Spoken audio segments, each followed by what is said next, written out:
नमस्कार, मैं हूं आपके साथ कनिका अरोरा और आप देख रहे हैं एफएम न्यूज। तो अब हम रुक करेंगे उत्तर प्रदेश की मुख्य खबरों का। उत्तर प्रदेश में सरकार बनने के बाद मुख्यमंत्री योगी आदित्यनाथ ने सभी मंत्रियों को 100 दिन के अंदर लेखा जोखा तैयार करने की बात कही है।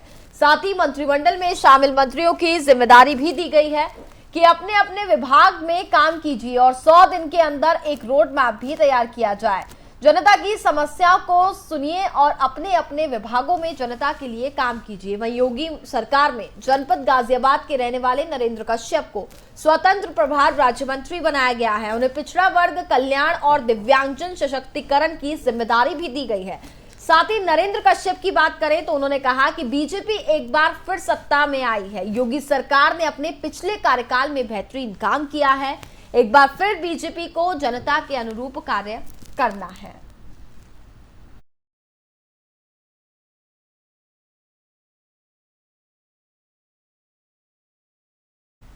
प्रतापगढ़ के उप जिलाधिकारी की ओर से पिटाई के बाद हुई राजस्व कर्मी की मौत के मामले में सीएम योगी ने लालगंज के पद पर तैनात ज्ञानेंद्र विक्रम के खिलाफ प्राप्त शिकायत का संज्ञान लेते हुए उन्हें निलंबित करने का निर्देश दिया है। आपको बता दें कि 30 मार्च को लालगंज तहसील में तैनात राजस्वकर्मी सुनील शर्मा को शराब के नशे में धुत देखकर लालगंज के उप जिलाधिकारी ज्ञानेंद्र विक्रम सिंह उनके सरकारी आवास पर पहुंच गए। आवास पर पहुंचकर उन्होंने राजस्वकर्मी को लाठी और डंडे से जमकर मारा पीटा, जिसके बाद लहूलुहान हालत में उन्हें स्थानीय सामुदायिक स्वास्थ्य केंद्र में भर्ती करा दिया गया। तहरीर देने के बावजूद ना ही जिलाधिकारी के खिलाफ मुकदमा दर्ज किया गया था और ना ही घायल को जिला मेडिकल कॉलेज में भेजाया गया था। सही उपचार ना मिल पाने के कारण राजस्व कर्मी की मौत भी हो गई। मौत की जानकारी के बाद हजारों की संख्या में पहुंचे कर्मचारी और परिजनों ने जमकर हंगामा किया। मामले को संज्ञान में लेने के बाद सीएम योगी ने उप जिलाधिकारी को निलंबित कर उनके खिलाफ सख्त कार्रवाई करने के निर्देश भी दे दिए हैं।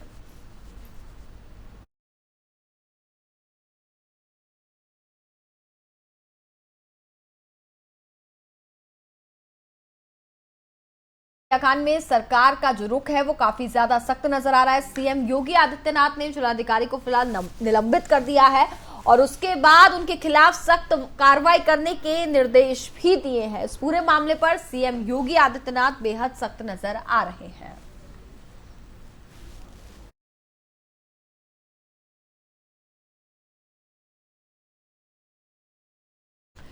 योगी सरकार 2.0 के गठन के बाद से प्रदेश के सभी मंत्री अपने अपने विभाग के विकास कार्य में जुट गए हैं। इसी तरह उत्तर प्रदेश में जल शक्ति विभाग का जिम्मा संभालने के बाद से मंत्री स्वतंत्र देव सिंह लगभग हर दिन अधिकारियों के साथ बैठक कर कामकाज की समीक्षा कर रहे हैं। जल शक्ति मंत्री स्वतंत्र देव सिंह ने रविवार को जल निगम सभागार में आयोजित नमामि गंगे और ग्रामीण जलापूर्ति विभाग की बैठक में कहा कि हमें अथक परिश्रम से विभाग की छवि को बदलना है। साथ ही उन्होंने अधिकारी कर्मचारियों को निर्देश दिया कि जिन जिलों में योजनाएं चल रही हैं वह गांव में कैंप करें, रात्रि विश्राम कर निगरानी करें और समय से योजनाएं पूरी कराएं। आपको बता दें कि जल शक्ति मंत्री ने जल्द ही अफसरों की सूची तैयार करने के निर्देश भी जारी किए हैं ताकि उन्हें योजनाओं वाले गाँव में कैंप के लिए भेजा जा सके।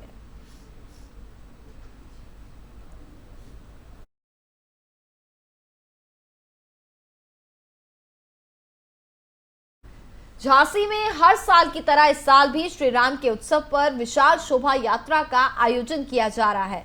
इसकी जानकारी सदर विधायक रवि शर्मा ने दी है और बताया है कि 10 अप्रैल को भगवान श्री राम का उत्सव मनाया जा रहा है, जिसमें हर साल की तरह इस साल भी विशाल एवं और शोभा यात्रा निकाली जा रही है। आपको बता दें कि यह शोभा यात्रा 10 अप्रैल को सुबह 9 बजे मुरली मनोहर मंदिर से शुरू होगी। साथ ही उन्होंने बताया कि शोभा यात्रा में प्रभु श्री राम के स्वरूप के साथ हजारों की संख्या में साधु संत, मंदिरों के पुजारी समेत पुरुष और महिला भक्त शामिल होंगे और इस दौरान कार्यक्रम संयोजक अचल अरजरिया, जगदीश साहू समेत अन्य पदाधिकारी भी मौजूद रहेंगे।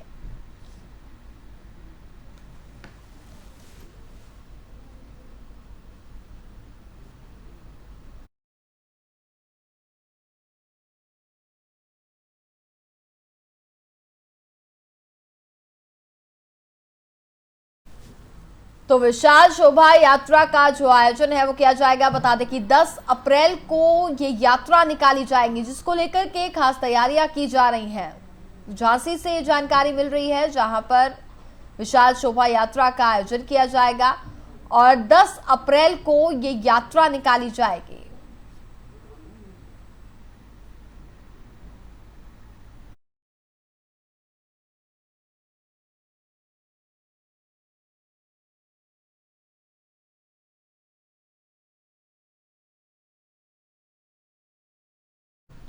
खबरों में आगे बढ़ते हैं। सिद्धार्थनगर जिले की पुलिस ने आज एक शातिर बदमाश को पकड़ा है। आपको बता दें कि डेबरुआ थाना और एसओजी की टीम ने मुखबिर की सूचना पर मुसरोवा नाले से उस वक्त पकड़ने में सफलता पाई है जब ये बदमाश नेपाल से अपने घर जा रहा था। साथ ही ये भी बता दें कि इसके ऊपर 25,000 सिद्धार्थनगर जिले में और 10,000 बलरामपुर जनपद की अतरौला थाने की पुलिस ने इनाम भी रखा था। वहीं इस बदमाश के ऊपर कई जिलों में गैंगस्टर सहित 1 दर्जन से ज्यादा मुकदमे भी दर्ज हैं और पुलिस को इसकी 2018 से ही तलाश थी। साथ ही इसके पास से चोरी मोटरसाइकिल के साथ एक तमंचा और कारतूस भी बरामद हुआ है और इसकी गिरफ्तारी को पुलिस अपनी बड़ी सफलता भी मान रही है।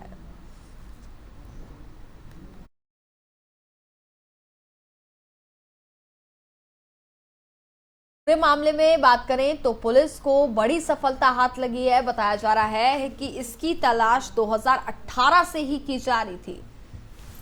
आखिरकार आरोपी को गिरफ्तार कर लिया गया है। बताया जा रहा है कि 35,000 का इनामी चोर था ये। तो पुलिस के हाथ एक बड़ी सफलता लगी है। सिद्धार्थनगर से जानकारी आपको दे रहे हैं, जहां चोरी की कई वारदातों को इसने अंजाम भी दिया था, जिसके बाद पुलिस को 2018 से इस आरोपी की तलाश थी।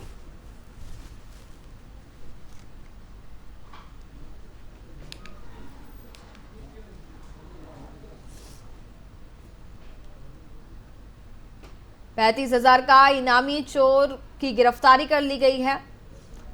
वहीं पुलिस के हाथ ये बड़ी सफलता जो है वो हासिल हुई है, क्योंकि पुलिस को 2018 से ही इसकी तलाश थी। पिछले लंबे समय से इसकी शिकायतें आ रही थी। ये चोरी की वारदातों को लगातार अंजाम देता रहा है, जिसके बाद पुलिस प्रशासन काफी ज्यादा सख्त था और इसको ढूंढने की कोशिश लगातार कर रहा था। लेकिन आज जाकर के पुलिस को एक बड़ी सफलता हाथ लगी है, क्योंकि पुलिस ने मुख्य आरोपी को गिरफ्तार कर लिया है।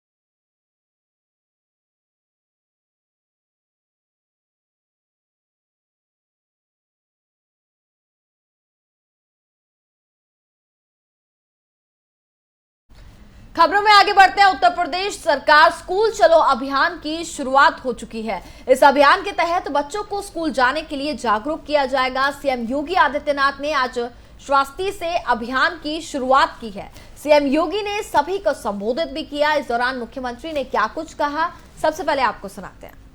आज मुझे प्रसन्नता है कि लगभग 2 वर्ष बाद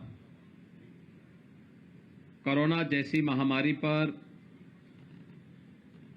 एक प्रकार से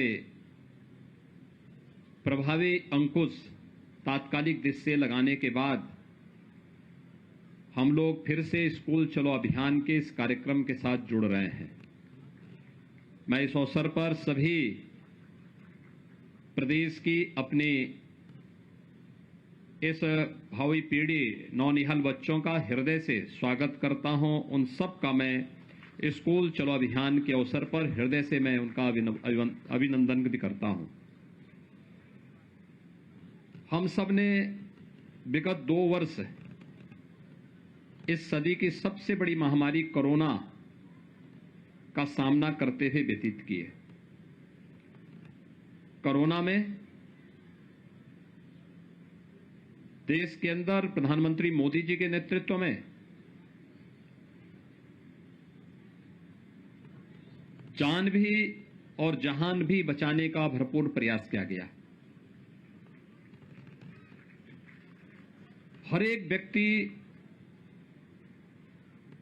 का जीवन हमारे लिए महत्वपूर्ण है। उसके जीवन को बचाने के लिए फ्री में टेस्ट, फ्री में उपचार और फ्री में वैक्सीन की व्यवस्था भी की गई। समाज के प्रत्येक तबके ने एक बार फिर से इस बात को साबित किया है कि भारत किसी भी संकट के समय अपने नेतृत्व के प्रति अटूट निष्ठा के साथ जब एकजुट होकर के इस लड़ाई को लड़ता है तो उसके परिणाम भी उसी रूप में सामने आते हैं। भारत का कोरोना प्रबंधन प्रधानमंत्री मोदी जी के नेतृत्व में पूरे देश और पूरी दुनिया के अंदर सराहा गया। कारण है क्योंकि पूरा भारत प्रधानमंत्री मोदी जी के नेतृत्व में कार्य कर रहा था और आज उसके परिणाम भी हम सबके सामने हैं। जिन देशों के पास भारत से अच्छा स्वास्थ्य की सुविधाएं हैं, वे देश बड़े पैमाने पर मौतों को रोक नहीं पाई कोरोना से, लेकिन भारत सफल रहा। हमारी संवेदना उन सभी परिवारों के प्रति है जिन्होंने अपने परिजनों को, मित्रों को, नाते रिश्तेदारों को खोया है। लेकिन हम लोग एक महामारी का सामना कर रहे हैं और भाइयों बहनों, इस महामारी से जीवन के प्रत्येक क्षेत्र प्रभावित हुआ, लेकिन स्कूली शिक्षा सर्वाधिक प्रभावित हुई। उस सब के बावजूद जब समाज खड़ा हो जाता है, नेतृत्व के साथ मिलकर के इस लड़ाई को लड़ता है, तो उसका परिणाम भी हमारे सामने उसी रूप में देखने को मिलता है। आज हम सब यहां पर फिर से 2 वर्ष के बाद स्कूल चलो अभियान के साथ जुड़ रहे हैं। याद करिए 2020 में, अप्रैल 2020 में इस समय लॉकडाउन था, सारी गतिविधियां बंद थी, पूरी तरह गतिविधियां ठप सी हो गई थी और ये लगातार अगले 2-3 महीनों तक चलता रहा। लेकिन आज उत्तर प्रदेश जैसे देश के सबसे बड़े राज्य की स्थिति पर हम जब चर्चा करते हैं तो उत्तर प्रदेश 25 करोड़ की आबादी का राज्य और 25 करोड़ की आबादी के राज्य में आज के दिन पर नाम मात्र के कोरोना के एक्टिव केस ही बचे हुए हैं। और अब इस खबर पर हमारे साथ ज्यादा जानकारी के लिए संवाददाता अभिषेक सोनी हमारे साथ जुड़ गए हैं। अभिषेक जी, कोरोना काल के बाद अगर हम बात करें तो काफी लंबे समय से स्कूल जो थे वो बंद थे और बच्चों की पढ़ाई काफी ज्यादा प्रभावित हुई है। तो ऐसे में एक बार फिर से स्कूल की अब शुरुआत होने जा रही है। 2 साल बाद अगर हम बात करें तो प्रॉपर अब क्लासेस लगेंगी, जिसको लेकर के सीएम योगी आदित्यनाथ ने बच्चों के लिए स्कूल चलो अभियान भी चलाया है। क्या है ताजा अपडेट? देखिए, बिल्कुल कनिका, मैं आपको बता दूं कि आज सुबह 10 बजे उत्तर प्रदेश के मुख्यमंत्री आदित्यनाथ योगी श्रावस्ती पहुंचे और पहुंचने के तत्काल बाद उन्होंने स्कूल चलो अभियान का शुभारंभ किया, जिसके बाद बच्चों को उत्साहित करने के लिए मुख्यमंत्री के द्वारा जो छात्र वहां पहुंचे थे उनको स्कूली किट दिया गया, जिसमें बुक, बैग, किताब, बाकी और सारी चीजें थी। तो ये मुख्यमंत्री के द्वारा आज स्कूल चलो अभियान का शुभारंभ किया गया है, जिसके बाद मुख्यमंत्री के द्वारा बच्चों को मध्याह्न का भोजन भी परोसा गया है, बच्चों को भोजन भी दिया गया है, बच्चों को भोजन खिलाया गया है। तो ऐसे में आज से उत्तर प्रदेश में जो 2 साल पूर्व से शिक्षा का जो एक व्यवस्था था बिल्कुल एकदम से खत्म होने को हो चुका था, क्योंकि कोरोना काल में बहुत सारी समस्याएं सामने आई थी पूरे देश में। तो उसके बाद जो आज 2022 से में उत्तर प्रदेश के मुख्यमंत्री योगी आदित्यनाथ ने स्कूल चलो अभियान का शुभारंभ किया, तो इससे कहीं ना कहीं ये देखने को मिलेगा आगे की जो शिक्षा का एक स्तर है वो बढ़ता हुआ दिखाई पड़ेगा। एक बात मैं आपको बता दूं कि उत्तर प्रदेश का सबसे छोटा जिला ये श्रावस्ती है और यहाँ पे शिक्षा का अभाव भी है, जिसको देखते हुए मुख्यमंत्री आदित्यनाथ योगी श्रावस्ती पहुंचे हैं और श्रावस्ती जिले से ही ये पूरे उत्तर प्रदेश में स्कूल चलो अभियान का आज शुभारंभ किया है। 300 कक्षाओं का श्रावस्ती जिले से ही उनके द्वारा आज लोकार्पण और शिलान्यास किया गया है। तो ऐसे में आज श्रावस्ती जिले में आज मुख्यमंत्री पहुंच करके स्कूल चलो अभियान का शुभारंभ किए हैं। बिल्कुल, श्रावस्ती जिले की अगर हम बात करें तो जैसे कि शिक्षा को लेकर के अगर हम वहां पर बात करें तो क्या कुछ बदलाव है जो वहां पर करने की फिलहाल जरूरत है? देखिए, बदलाव तो बहुत सारी है यहाँ पे, क्योंकि बहुत पिछड़ा जिला है, उत्तर प्रदेश का सबसे छोटा जिला है और छोटा जिला होने के कारण यहाँ की शिक्षा व्यवस्था बहुत बदहाल है। यहाँ की बिल्डिंगे अगर देखी जाए, यहाँ की व्यवस्थाएं देखी जाए, यहाँ पे बच्चों के लिए क्लासेस की व्यवस्थाएं देखी जाए तो बहुत बदहाल आज के पहले रहा है। लेकिन जिस तरह से आज उत्तर प्रदेश के मुख्यमंत्री श्रावस्ती जिले में पहुंचे हैं और यहाँ के प्राथमिक विद्यालय जयचंदपुर कटघरा से उन्होंने स्कूल चलाओ अभियान का शुभारंभ किया है, तो वो विद्यालय का बिल्कुल कायाकल्प बिल्कुल बदल दिया गया है। उसको उनसे स्वर्ग से भी ज्यादा सुंदर बना दिया गया है विद्यालय को। तो ऐसे में कहीं ना कहीं ये लग रहा है कि अब उत्तर प्रदेश में जो विद्यालय है, सरकारी विद्यालय है, वो कहीं ना कहीं ऐसा दिखाई पड़ रहा है कि अब उसकी जो शिक्षा की स्तर है उसमें सुधार आएगी। बिल्कुल अभिषेक जी, फिलहाल बहुत बहुत शुक्रिया आपका तमाम जानकारी के लिए।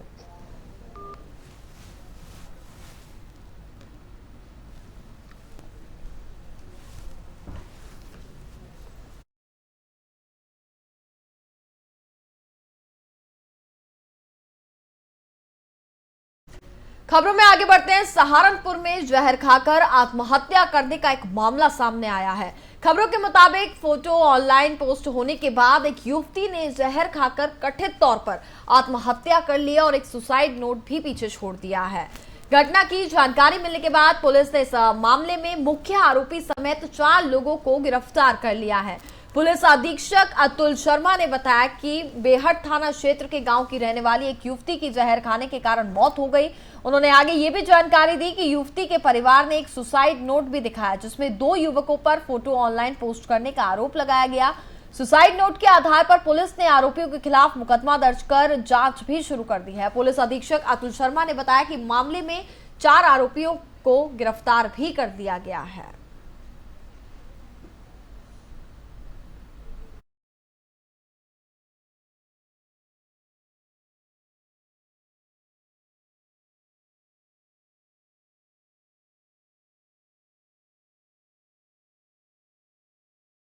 और इसी के साथ फिलहाल इस बुलेटिन में बस इतना ही। देखते रहिए FM न्यूज़।